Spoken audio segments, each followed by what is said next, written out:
¿Qué tal? Buenas tardes, muy buenas tardes, bienvenidos a una emisión más de los analistas de la noticia en su casa de radio ICN, la nueva señal, cuando se marcan las 5 de la tarde con 30 minutos en el territorio nacional, le damos la bienvenida a nuestra nueva casa, ICN, la nueva señal.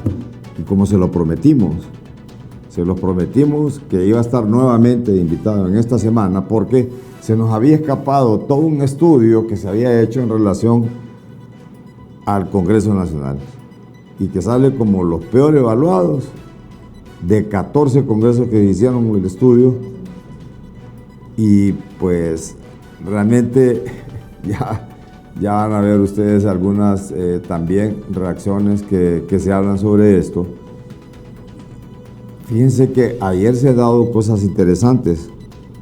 Por ejemplo, el Ministerio Público ya prácticamente le ha confiscado los bienes a Tony Hernández, ¿no? Al hermano del presidente. Han tardado bastante, ¿no?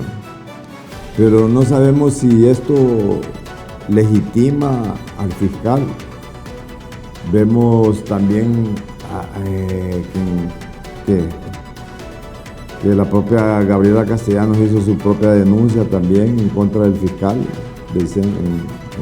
miembro de la directora del CNA, ante la Corte Suprema de Justicia, y también hizo señalamientos contra el fiscal general adjunto, contra el abogado Daniel Cibrián. Ya vamos a ver parte de esas exposiciones, porque prácticamente es un recuento de lo que ha estado ocurriendo. A ver, ¿qué es lo que ha dicho el Ministerio Público en este comunicado emitido en las últimas horas y que se refiere precisamente a esto, que le han decomisado los bienes a este fallo, donde el Ministerio Público ha logrado el fallo que declara comiso definitivo de los bienes de Juan Antonio Hernández Alvarado? La Fiscalía Especial contra el Crimen Organizado, FESCO, en equipo con la Dirección de Lucha contra el Narcotráfico, logró un fallo de privación definitiva de dominio sobre los bienes que en diciembre de 2018 le fueron incautados al exdiputado Juan Antonio Hernández Alvarado. Los activos que se ubicaron y de los cuales era titular de derecho el congresista, periodo 2014-2018, son consistentes en una casa de habitación residencial Palmeras de San Ignacio de la ciudad de Tegucigalpa, así como varios vehículos y productos financieros.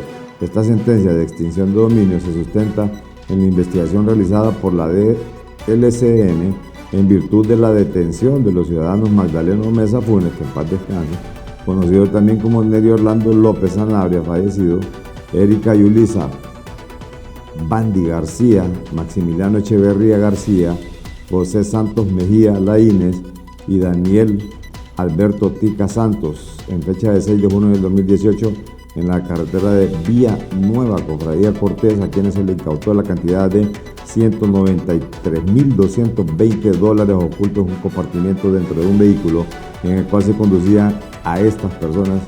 Se les decomisó documentación en la cual se encontraban indicios de vinculación con el señor Juan Antonio Hernández Alvarado. Por tal razón, dicho ciudadano fue requerido como investigado y se le tomó declaración. Bueno, ya, y ahora que sigue, ya prácticamente, ahora una vez que ya finalizó este juicio de privación de dominio, ya pasa eso a formar parte, pero no se cuantifica la fortuna, a veces fortuna, ¿no? Ahí aparecen unos bienes, la casa y todo, pero nada más. También ha llegado a los tribunales de justicia don Mario Pérez, el diputado Mario Pérez. Pero bien, ya vamos a tener esto.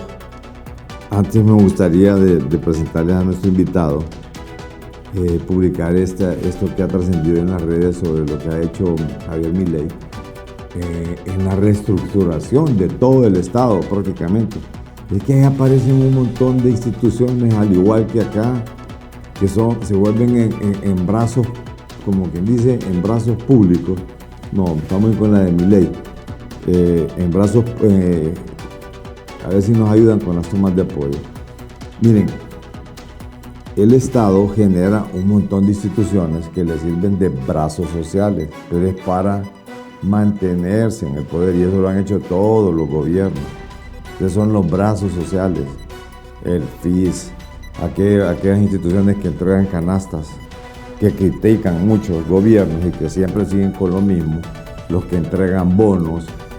Todo es una práctica atávica en los gobiernos. Algunos critican eso, pero cuando ya están en el poder, es bueno. Pero bien, no me estoy refiriendo a nadie en particular, solo que es un mal atávico y eso se viene jalando, y todos se acostumbran a hacer lo mismo. Lo que pasa es que es malo cuando está en la llanura, pero cuando está en el poder es bueno. Y miren a Milei lo que ha hecho con la reestructuración del Estado. Ministerio de Turismo y Deporte, afuera. Ministerio de Cultura, afuera. Ministerio de Ambiente y Desarrollo Sostenible, afuera. Ministerio de las Mujeres y Género y Diversidad, afuera. Ministerio de Obras Públicas, afuera. Aunque te resistas. Ministerio de Ciencia y Tecnología e Innovación, algo bien del sector privado. Nada bueno salió del sector público, afuera. Ministerio de Trabajo, Empleo y Seguridad Social, afuera. Ministerio de Educación, adoctrinamiento, afuera. Ministerio de Transporte, afuera. Ministerio de Salud, afuera. Ministerio de Desarrollo Social, afuera. ¿Cómo queda el Estado? Ministerio de Capital Humano, Ministerio de Infraestructura, Ministerio de Economía, Ministerio de Justicia, Ministerio de Seguridad, Ministerio de Defensa, Ministerio de Relaciones Exteriores y Ministerio del Interior. Se acabó el curro de la política. ¡Viva la libertad, carajo! Bien. Interesante, ¿va? Aunque aquí algunos están poniéndole Congreso Nacional, afuera. Poder Judicial, afuera. No creo. Bien, les presentamos a nuestro invitado, el abogado, analista nacional, Kenneth Madrid. Abogado, ¿qué piensa sobre esto? Habíamos prometido de que lo buscamos hasta que por fin lo encontramos. Pero aquí lo tenemos, tal como lo prometimos. ¿Qué piensa sobre esto último que ha hecho Milei? ¿Realmente va a llevar a cabo todo esto? ¿Hay algún brazo social que siempre se utiliza para poder llevar ayudas? Aunque aquí algunos están pensando, Congreso Nacional aplazado completamente, afuera. Buenas tardes, abogado. Buenas tardes, don Carlos. Un enorme saludarle y también, pues, lógicamente estar aquí en su tan gustado programa de la noticia. Y, pues, sin lugar a dudas, mire que el fenómeno de la política, cómo realmente ha traído al escenario a personas que no tenían absolutamente nada que ver en la política, y que la necesidad de un cambio en nuestros pueblos trae estos extremos a que gobiernen nuestros pueblos. Mire que los extremos son malos, don Carlos. No creo que Milei sea la solución para el pueblo argentino. Mire que ahí se van a ir muchos en la colada, porque hay reforma tributaria en el cual van a haber tributos más elevados para todos.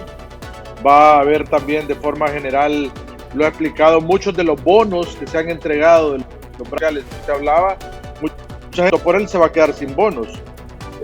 Al final, con una inflación del 300% Argentina, no lo sé si al final privatizar las instituciones y eliminar todo el aparato burocrático sea la gran solución. A veces los extremos también son malos.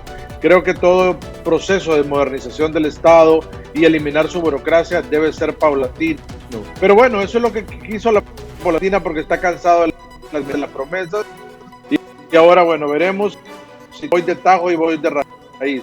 Ojalá que no le salga la medicina peor que la enfermedad. Eso es lo que pasa, y esto es lo que sucede cuando se dan este tipo de situaciones.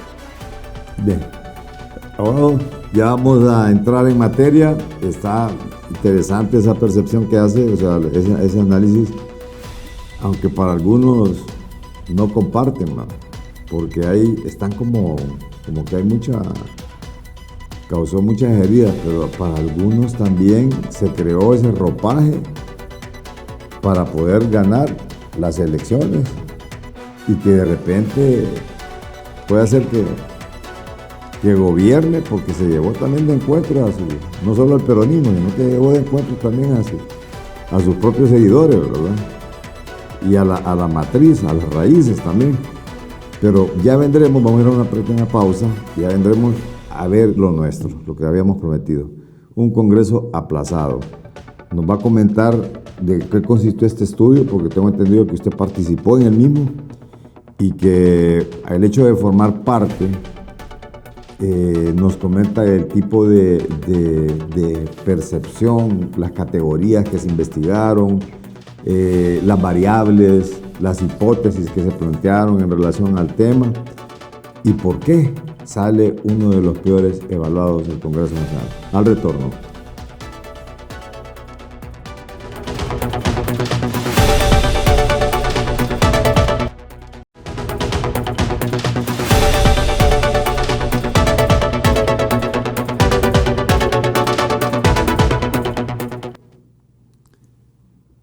Bien, continuamos con el programa Analistas de la Noticia. Esta tarde dialogamos con el abogado y analista Kenneth Madrid, quien nos da pues prácticamente toda esta información en relación a los resultados que ha arrojado la investigación de por qué el Congreso Nacional sale de los peor evaluados. 14 parlamentos, de qué lugares se hicieron esta evaluación, cuántas organizaciones, porque aquí se ha querido tildar que ha sido la ACJ la que ponen mal. Tengo entendido que es una red de organizaciones las que hacen este tipo de investigaciones. No es una cuestión fácil, pues, es decir, es todo un trabajo científico, todo un trabajo, toda una metodología que se aplica. ¿Qué nos puede decir en relación a esto, principalmente, abogado? En efecto, don Carlos, mire, esta evaluación que hemos realizado, que se denomina Índice Latinoamericano de Transparencia Legislativa 2022, porque se está evaluando el año 2022. Miren, esto, don Carlos, han sido 58 indicadores los que se ha trabajado en esto, de los cuales prácticamente estos 7 indicadores se refieren a...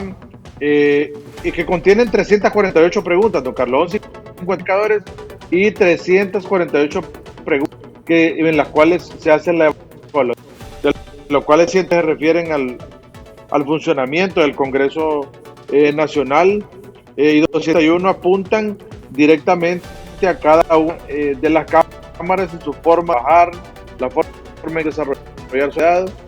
Y bueno, y acá, don Carlos, es una gran cantidad de organizaciones que se trabajan en el tema de los 14 países, ¿verdad? Y acá en Honduras no solo es una organización. Recuerde que acá se evalúa normatividad, se evalúa labor del Congreso, se evalúa presupuesto y gestión operativa y se evalúa también participación ciudadana.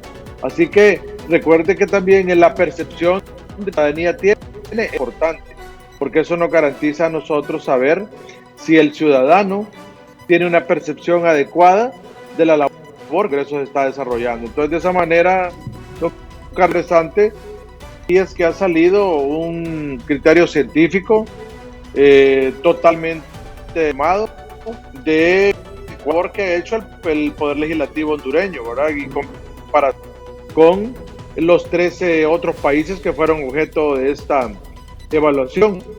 Y sido ellos, don Carlos, en una escala de 0 a 100 han sido calificados, ¿verdad? Para efecto de tener una valoración adecuada al respecto. Y de esa valoración, don Carlos, creo que ahí se desprende una interesante que nosotros presentamos, donde están los mejores y los peores. Imagínense que de esos 14 países, los mejores evaluados es donde hay una democracia muy buena. Chile, Perú, Costa Rica, muy bien evaluados esos congresos nacionales. Pero los evaluados, don Carlos, son República Dominicana, Bolivia, y al final de la cola está Honduras. Imagine con quién nos comparamos nosotros, con Bolivia. Entonces, es lamentable que nosotros estemos bajo esas características, muy mal, no se dan los presupuestos adecuados, y ahí podemos ver nosotros en el mapa correspondiente que Honduras está en la cola, ¿verdad? Está en la cola porque es el peor Congreso de América Latina. Es lamentable que nuestros legisladores no comprendan que teniendo políticas de transparencia se puede ser mejor en la función legislativa, teniendo apertura con iniciativas democráticas se puede ser de una manera más transparente y equitativa. Precisamente ahí, en el peor de América Latina, a ver si la deja también insertada la información.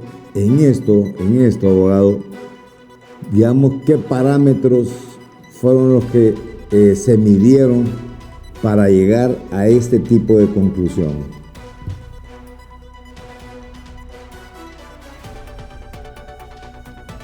Tenemos al abogado Kenneth. Cuando vemos en la siguiente filmina, don Carlos, que dice un avance cosmético, eso es interesante porque ahí están los 4 aspectos que se evaluaron, don Carlos. Se evalúa la normatividad, es decir, el tipo de legislación que está aprobando el Congreso. Si es una legislación que realmente trae un avance a la gobernabilidad del país o no, si tiene normativa a lo interno del Congreso que lo fortalece en buenas prácticas o en peores prácticas. También se evalúa la labor que realiza el Congreso en relación a si hay apertura partidaria con los demás partidos políticos que están representados en la Cámara Legislativa, cuál es esa labor en las comisiones, cuál es el trabajo que realizan, si hay un trabajo en equipo, tal como fue de manera multipartidaria delegadas a capacidad, o al contrario, si hay prácticas impositivas. Eso es lo que se evalúa. Y también se ve, don Carlos, de manera puntual, para que su enorme audiencia lo sepa, el tema de presupuesto y gestión administrativa. ¿Cómo se administra el presupuesto en la Cámara Legislativa? Si hay políticas de transparencia o no, cómo es la gestión.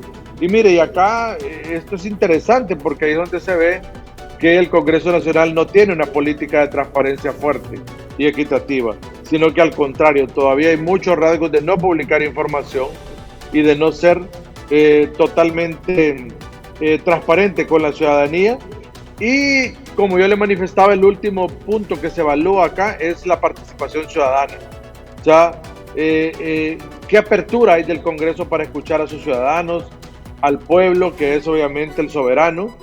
Y ahí precisamente en esa diapositiva la podemos ver, don Carlos, que ahí está el avance cosmético que para nosotros se da. Mire que en 2020, don Carlos, estábamos mejor en normativa.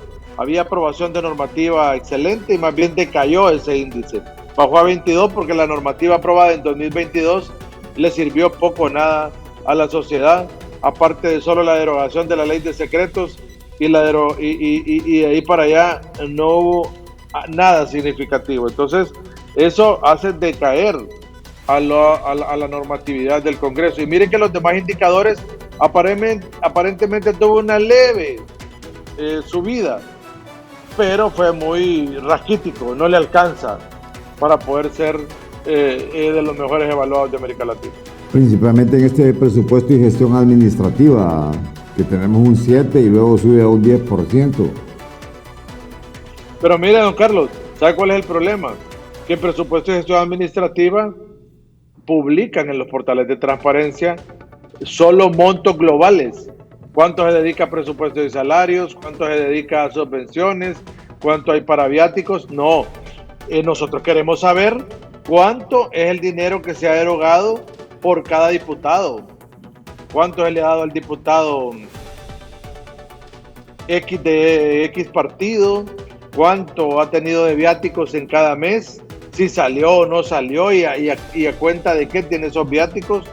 A cuenta de qué se le dan subvenciones a los diputados Que mire, don Carlos, la Constitución solo dice que es facultad del Congreso Nacional otorgar subvenciones, pero eso está diseñado para que se le dé subvenciones a terceros, organizaciones de la sociedad civil, alcaldías, a otros actores del Estado, pero ahí no dice que tienen la facultad de recetarse subvenciones ellos mismos.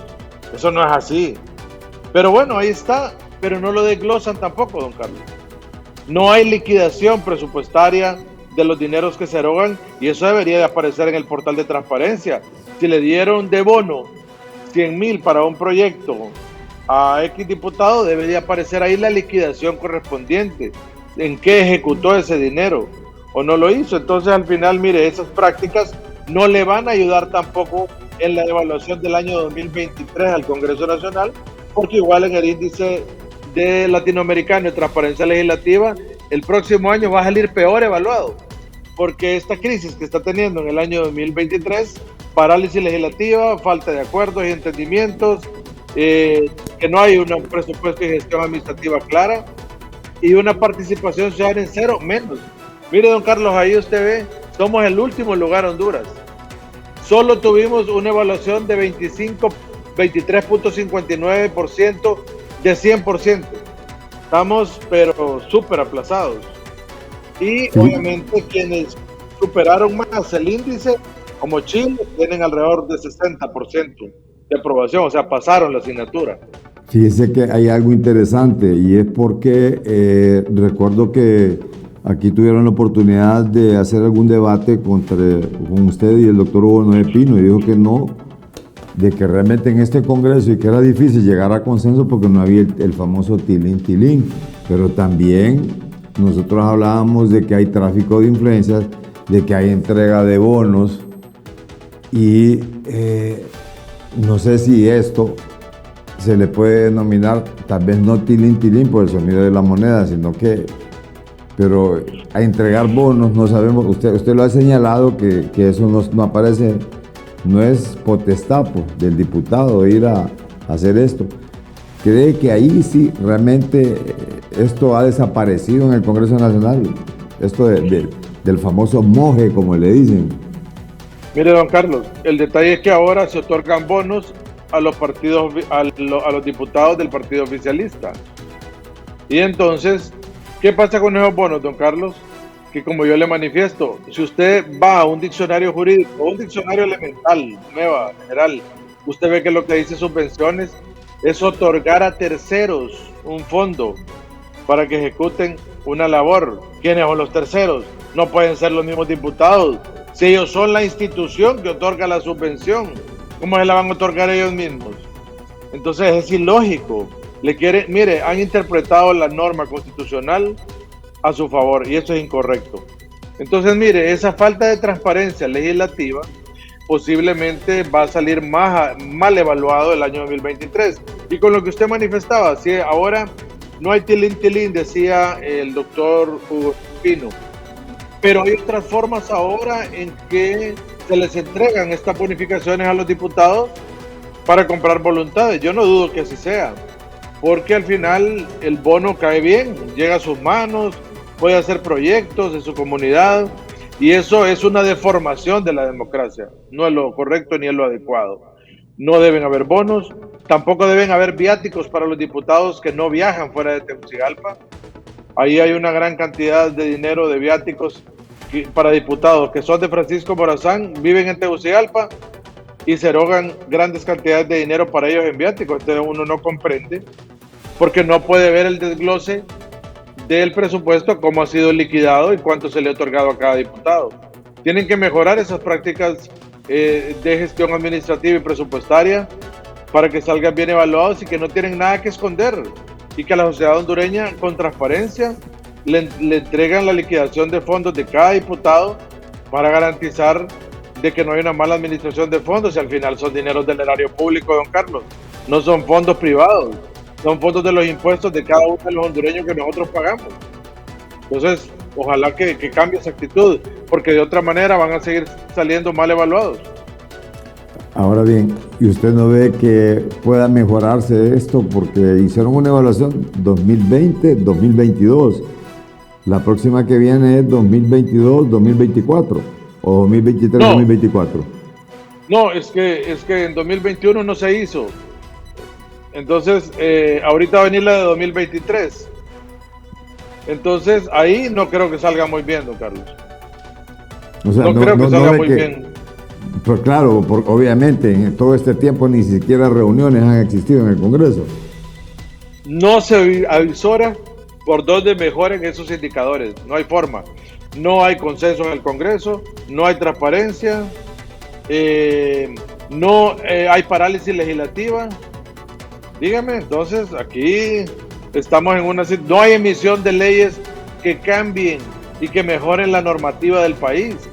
Entonces estamos en una situación complicada en el Congreso Nacional. Yo no sé si seguimos así.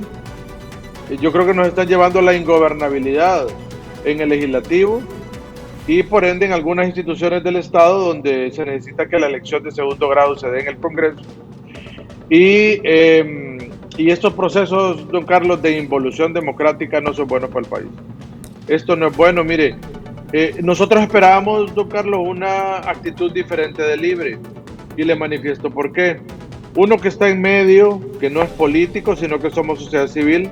Nosotros esperábamos que Libre y que el gobierno de Libre fuera diferente porque era la estructura de don Manuel Zelaya Rosales. Ellos fueron despojados del poder por un golpe de Estado de manera autoritaria y uno esperaba que ellos al llegar al poder, es más, tuvieran prácticas democráticas muy enraizadas en la población para garantizar que ese golpe de Estado no volviera a suceder. Pero ahora estamos viendo todo lo contrario, que no hay actividad democrática fuerte, sino que al contrario, hay prácticas de autoritarismo. Y por eso nosotros los llamamos la atención y les decimos que piensen bien las cosas. Ellos no pueden reproducir lo que antes les hicieron a ellos.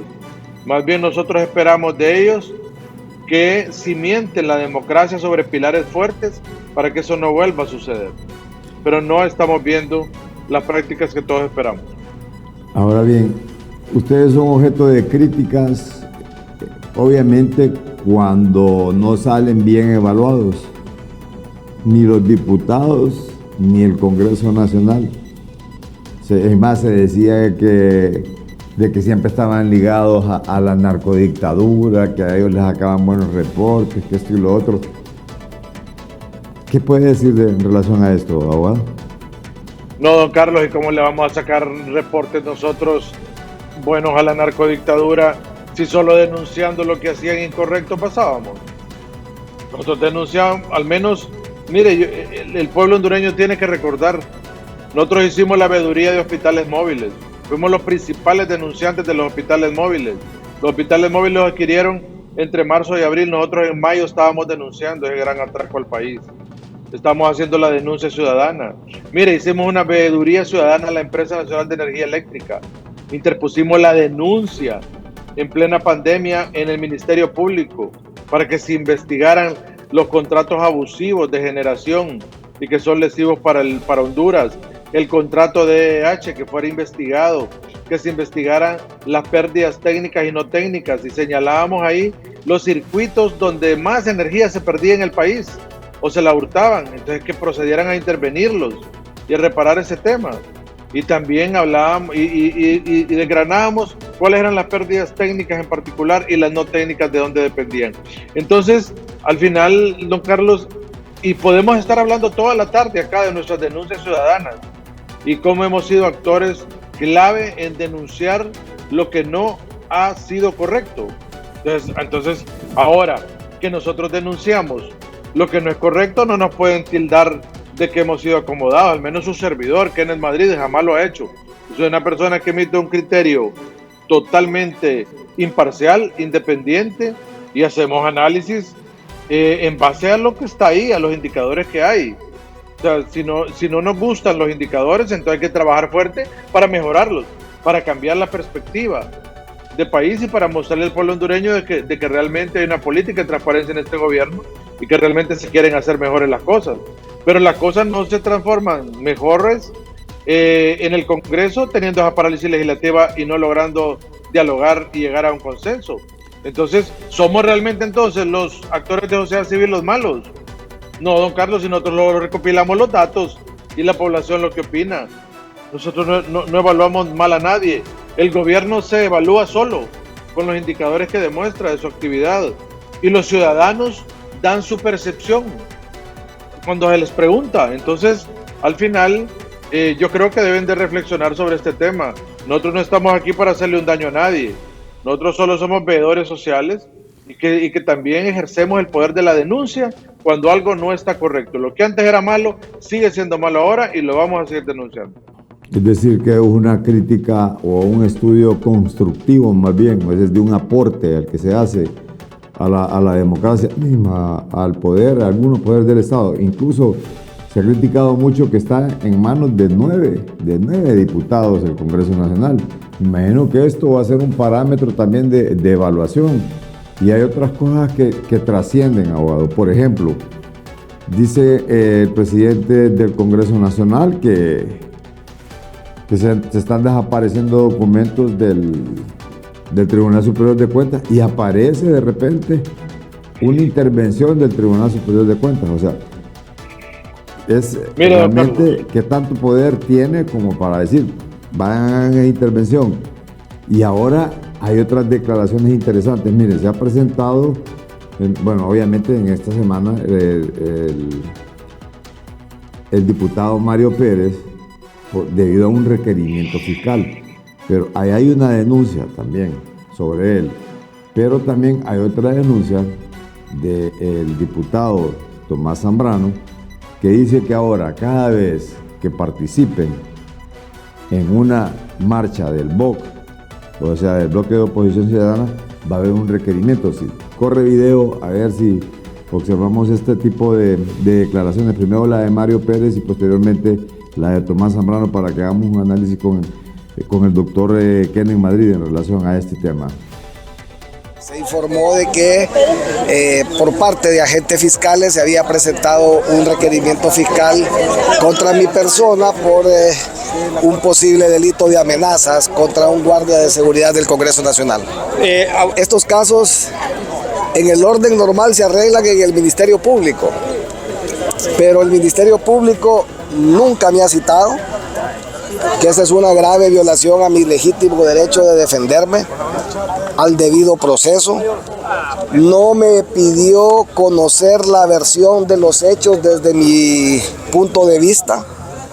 Así que eso es una clara manifestación de injusticia, una clara manifestación de que hay una línea trazada de persecución política en Honduras hoy contra líderes de los partidos de oposición. Este es un delito de bagatela, como usted lo dice, ni tan siquiera es delito, es una falta. Y es una falta eximida cuando usted actúa en justa defensa, dice el Código, artículo 600 del Código Penal. Este artículo dice, y si me dejan darle lectura, dice: quienes efectúen amenazas, coacciones, injurias o vejaciones injustas de carácter leve, si el hecho no es constitutivo de delito, deben ser castigados con una pena de 30 a 60 días de prisión. Con la misma pena, oigan bien esta parte, debe ser castigado quien amenaza a otro con arma o la saca en riña, como no sea en justa defensa. Como no sea en justa defensa. Yo al muchacho del Congreso no lo conozco, no le sé el nombre, no sé dónde vive, no sé quién es su familia, no tengo un problema con él, no tenemos una enemistad con él, no estamos disputando un terreno, una casa, un pleito familiar. Así que no tengo ninguna motivación para amenazarlo por un problema anterior. Lo que sucedió ahí. Bien. Ya escuchó, abogado Madrid. Ya vamos a escuchar su análisis en relación a esto. Porque la vez pasada me dice un amigo, yo venía transitando a 100 kilómetros por hora allá por el lado de Yohoa y me pusieron una falta grave. Y dice el diputado, dice que eso es una falta leve, haberle puesto una pistola a una persona. Pero bien, al retorno, después de esta pausa.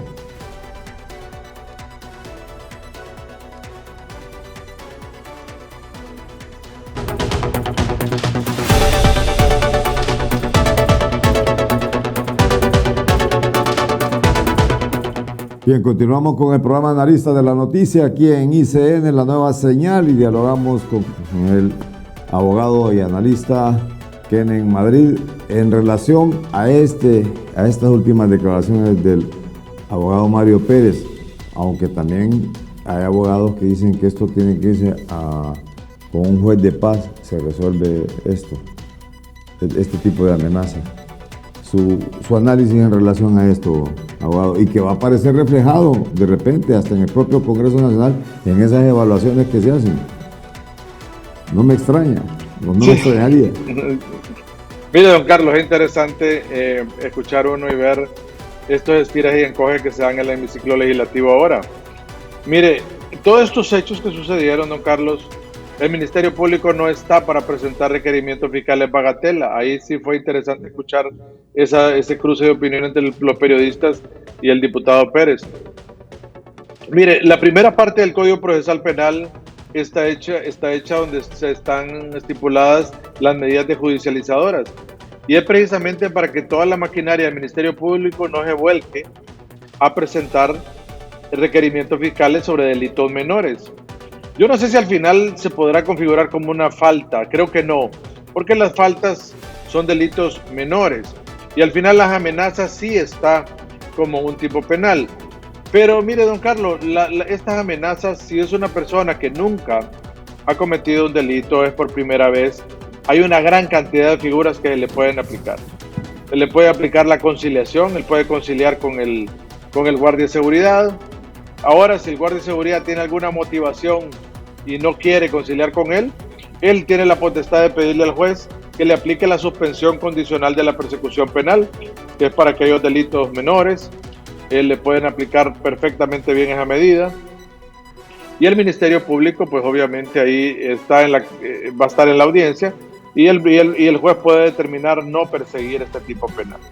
Ahora, nos preguntamos qué pasa si deciden perseguirlo y no quieren aplicarle ninguna medida judicializadora. Bueno, yo no quisiera pensar que pueda haber un criterio político por parte del juez correspondiente o por parte del fiscal, porque ahí prácticamente ya se desconfigura el proceso penal. Se imagina ir a un juicio oral y público por un delito de amenazas, que cada juicio oral le cuesta al Estado entre 1 o 2 millones de lempiras. Sería lamentable que se convierta el Ministerio Público en un instrumento de judicialización de casos contra la oposición. Mire, yo estoy de acuerdo, don Carlos, que si se ha cometido un delito, que si se configuró el tipo penal, está bien, no hay problema.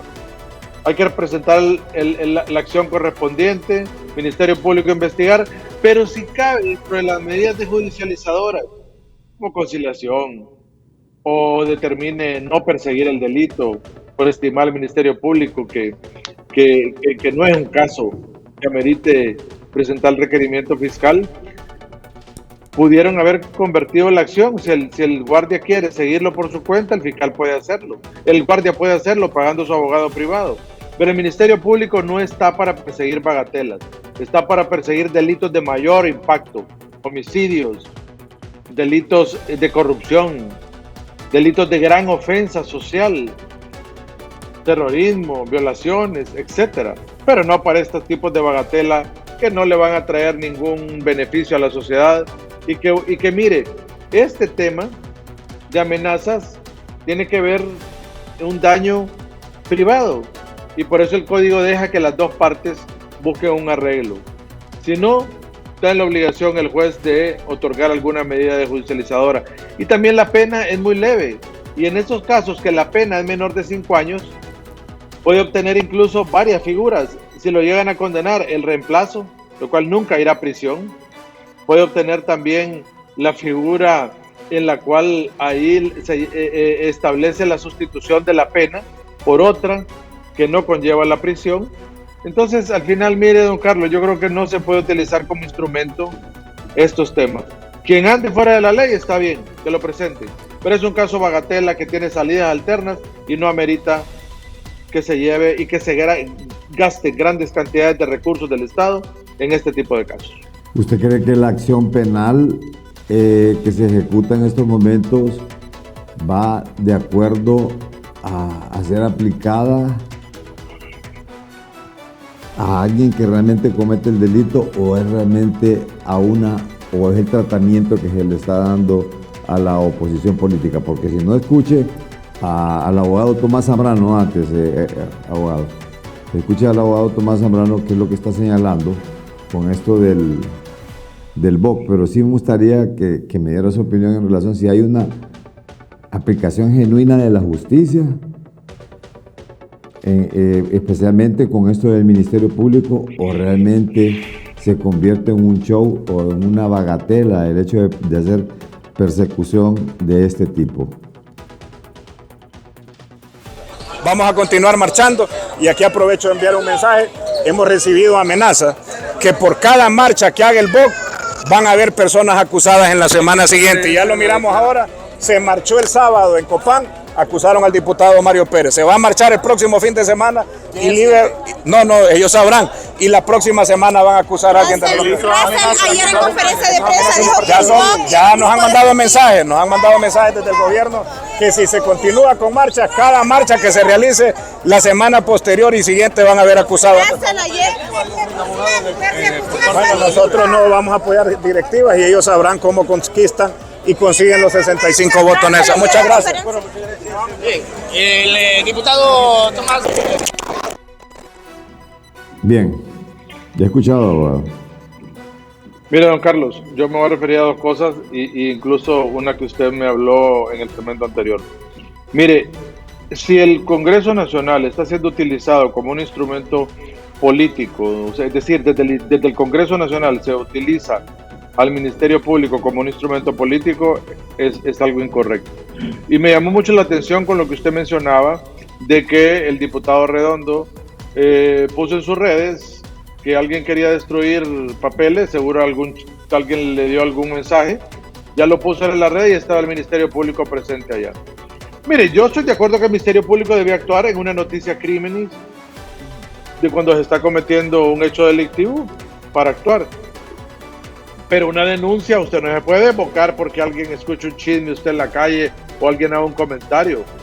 Usted realiza diligencias previas, averigua antes de ir a allanar un lugar o hacer decomiso de documentos. O sea, la justicia también tiene derechos constitucionales, garantías del debido proceso, que están establecidos en el Código Procesal Penal también. O sea, no es de esa manera. Entonces si desde la política se está instrumentalizando el Ministerio Público, mal harían estas autoridades interinas y mal harían los casi 1000 fiscales del país en no denunciar esos hechos en los cuales se está instrumentalizando el Ministerio Público, porque los alrededor de 1000 fiscales perderían toda la legitimidad que han tenido por parte del pueblo. Alguien de los fiscales, si ellos los están instrumentalizando, deben denunciarlo. Tienen la obligatoriedad de hacerlo, porque eso también es delito. Entonces nosotros esperamos que los alrededor de 1000 fiscales que trabajan en el Ministerio Público no se dejen instrumentalizar por eso. Y escuchando las declaraciones del diputado Zambrano, que del gobierno les han mandado mensajes que si marchan van a presentarle requerimientos fiscales, eso es grave. Esa es una denuncia, una noticia crímenes que también debería investigar los fiscales interinos. Y alrededor de esos 1000 fiscales deberían de trabajar fuertemente para verificar si eso es cierto o no. Porque ellos tienen la obligatoriedad de hacerlo. ¿Cómo se va a estar instrumentalizando al Ministerio Público, amenazando a la oposición política bajo esos argumentos? Es imposible.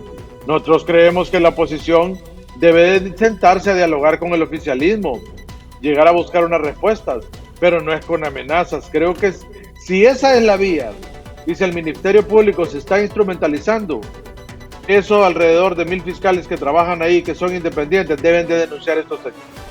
Denunciarlos a las más altas esferas de la sociedad, porque eso no puede suceder. El artículo 1 del Código de la Ley del Ministerio Público dice que el Ministerio Público es una institución apolítica. No dañen la institucionalidad, porque si eso está sucediendo, sería lamentable que el Ministerio Público pierda su objetividad y pierda esa característica que lo ha tenido siempre en otros estándares. Así que yo quisiera pensar que no, don Carlos, porque si eso está sucediendo, ya estamos perdiendo el Estado democrático de derecho entonces. Bien, estamos a un paso ya de un autoritarismo total. Al retorno también, es que todo se va pegando al Congreso Nacional, porque ahí hay 9 hombres o hombres fuertes del Congreso Nacional, y hay una advertencia también de don Pedro Barquero que señala sobre eso que puede ocurrir ahora en el 10, 12 de diciembre, que es una fecha muy importante para la vida institucional del país y lo que representan las Fuerzas Armadas. Al retorno.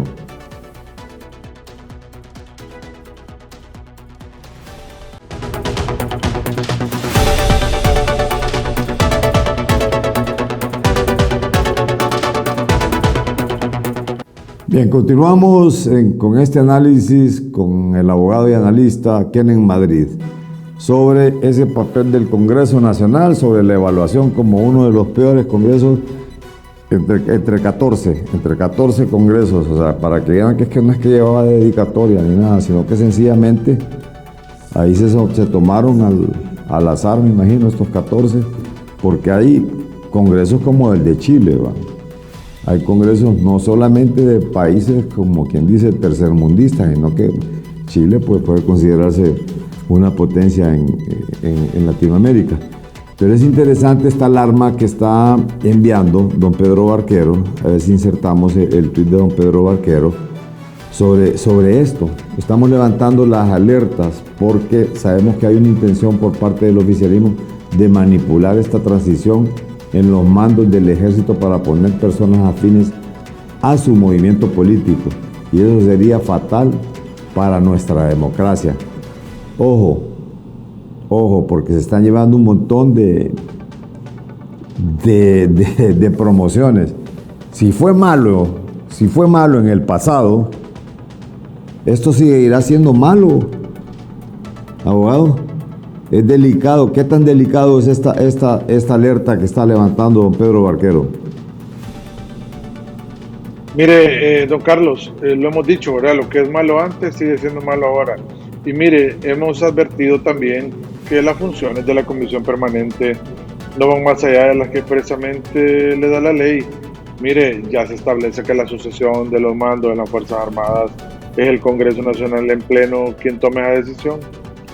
Si la Comisión Permanente se atribuye esto y comete ese grave error de sustituir a las autoridades de las Fuerzas Armadas, la Junta de Comandantes, estaría cometiendo un grave error. Creo que sería como un zarpazo fuerte a la democracia del país, porque los hondureños por eso fueron a votar a las elecciones para dar las cuotas partidarias dentro del Congreso.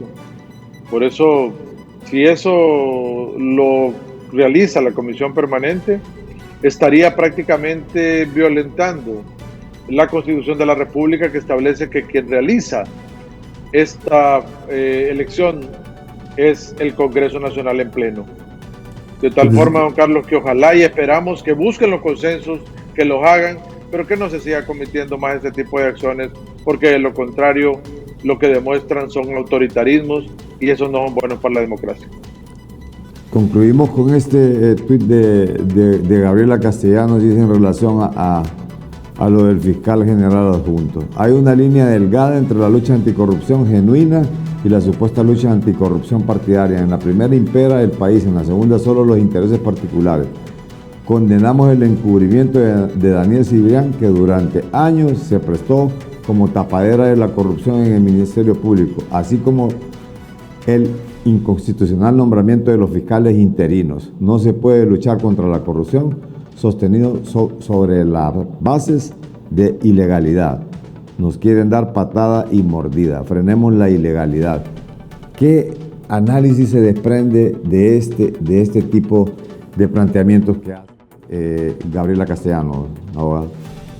Mire, don Carlos, usted sabe cómo yo soy siempre en mis posturas, y yo ya he manifestado incluso acá en ICN que el fiscal general adjunto no tiene más responsabilidades que las que expresamente le da la ley, y él únicamente es un suplente del fiscal general. Jamás estuvo en propiedad, nunca le fue delegada ninguna función función jurisdiccional o fiscal para poder decidir sobre la persecución penal estratégica en el Ministerio Público. Jamás. tenía labores eminentemente administrativas delegadas por el fiscal general. De tal manera que ahí sí la colega Gabriela Castellano me parece, no comparto, respeto su posición, pero no la comparto, porque el abogado Daniel Cebrián nunca estuvo a cargo del Ministerio Público, ni nunca tuvo la potestad ni la decisión sobre la persecución penal estratégica.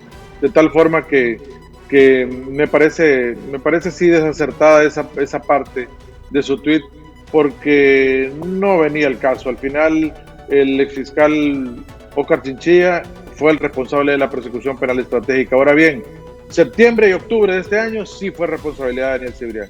Si algo se le debe imputar por el manejo de la persecución penal en estos 2 meses anteriores de este año, sí fueron responsabilidad de él. Bueno, en síntesis, prácticamente aquí se está viendo una instrumentalización del Ministerio Público. La gente lo dijo, la percepción del pueblo es sabia. O sea, se dijo, se está buscando un fiscal a la medida del partido de gobierno. Y la persecución o la consecución de la justicia, al parecer, va selectiva. Y eso es delicado. Eso es muy delicado porque se está utilizando al Ministerio Público por parte del Congreso Nacional para perseguir a la oposición política. En vez de buscar consensos y en vez de atraer otro tipo de diálogo, lo que están haciendo es dividiendo más a la población. Si alguien ha cometido algún delito, ahí están los tribunales de justicia. Pero esto es tan obvio y está de manifiesto que realmente es, de acuerdo a lo que han expresado y de acuerdo a lo que han denunciado los afectados, esto es una persecución política a la que se viene, y esto sí es lamentable.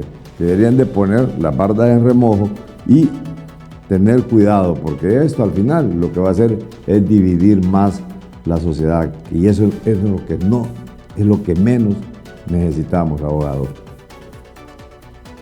Así es, don Carlos, sin lugar a dudas que sí.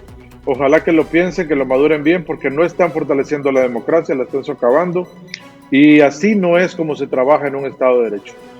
No se instrumentalizan los órganos del ejercicio del poder, sino que están diseñados para quien transgreda la ley, se realice un debido proceso y tenga su sanción correspondiente, pero no se puede instrumentalizar ese tipo de acciones. Y aprovecho la oportunidad, don Carlos, para decirle que es un placer estar siempre en su programa, con su enorme audiencia, y que mis posturas siempre van encaminadas a un análisis legal, independiente y sobre todo pensando en el fortalecimiento de Honduras. Así que encantado de que me haya invitado, don Carlos, y siempre un placer poder emitir alguna opinión que vaya enfocada a dar luces en este país, y que ojalá el oficialismo y la oposición se den cuenta que tienen que sentarse, que tienen que ceder para que le den un bien a nuestro país. Muchas gracias, abogado. Realmente es un placer para nosotros tenerlo aquí siempre de analista, y también a la demás gente, que sabemos que hay muchos adversarios de acuerdo a las opiniones que usted emite aquí en este programa Analista de la Noticia. Se trata también de buscar el balance, se trata de realmente buscar el equilibrio y nosotros sí buscamos consensos para hacer comentarios constructivos y que no se siga dividiendo la sociedad hondureña. Buenas tardes, hasta aquí, Analistas de la Noticia. Que estén bien.